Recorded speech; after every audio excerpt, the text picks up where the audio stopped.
تمام دیکھنے اور سننے والوں کو ذہنی مریض کی طرف سے السلام علیکم۔ معزز ناظرین، جب بھی متحدہ عرب امارات کا ذکر آتا ہے تو سب سے پہلے ذہن میں نام دبئی کا ہی آتا ہے۔ اس لیے متحدہ عرب امارات کی بات دراصل دبئی ہی کی بات ہے۔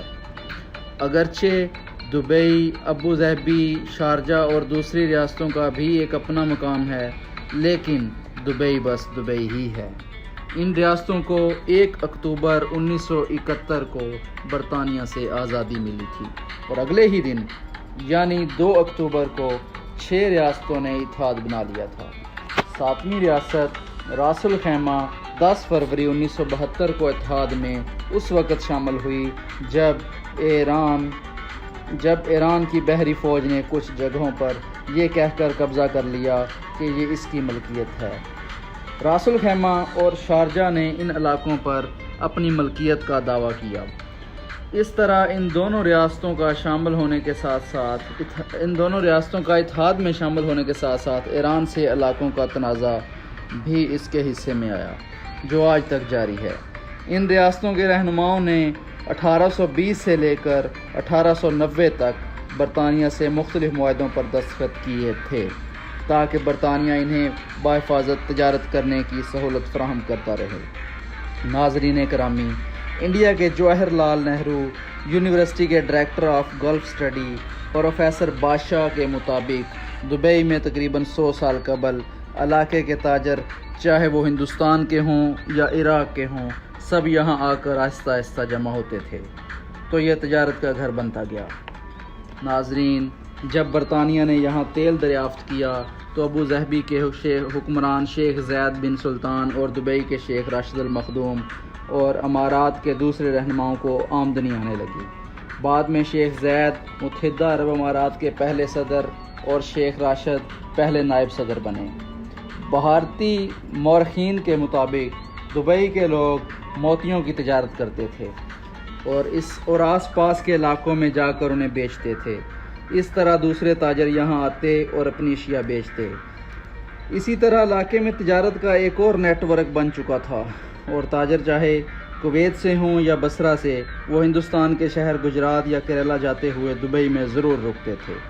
موتیوں کی تجارت سے اماراتی باشندوں کو بہت فائدہ ہوا، لیکن جب جاپانیوں نے مصنوعی طریقے سے موتی بنانے کا طریقہ دریافت کیا تو آہستہ آہستہ اماراتی موتیوں کی مانگ کم ہونے لگی اور یہ صنعت سکڑتے تقریباً ختم ہوتی گئی۔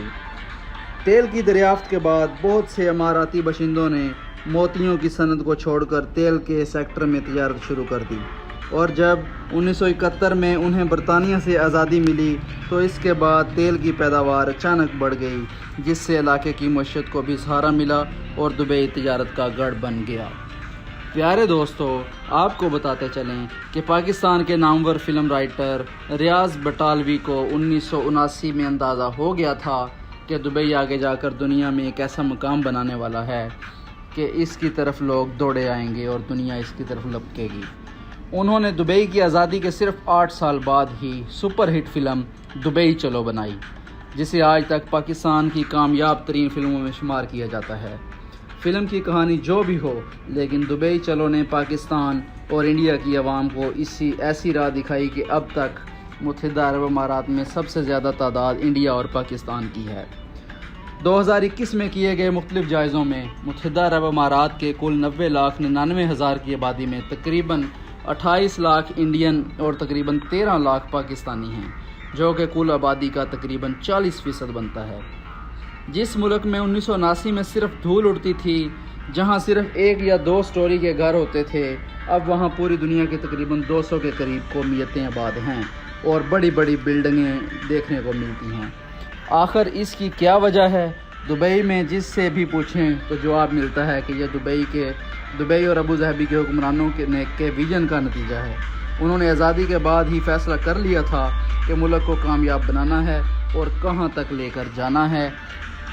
اگر شیخ زید نے ریاستوں کو متحد کرنے اور تیل کی دولت کے ذریعے انہیں خوشحال بنانے میں کردار ادا کیا، تو دوسری طرف شیخ راشد نے تیل سے بھی آگے کا مستقبل سوچا اور ان کی اس سوچ کو ان کی اولاد مزید آگے لے کر چل رہی ہے، اور دبئی کو تیل پر انحصار کرنے والی ریاست سے دنیا کا ایک بڑا تجارتی گڑھ بنانے میں کامیاب ہو رہی ہے۔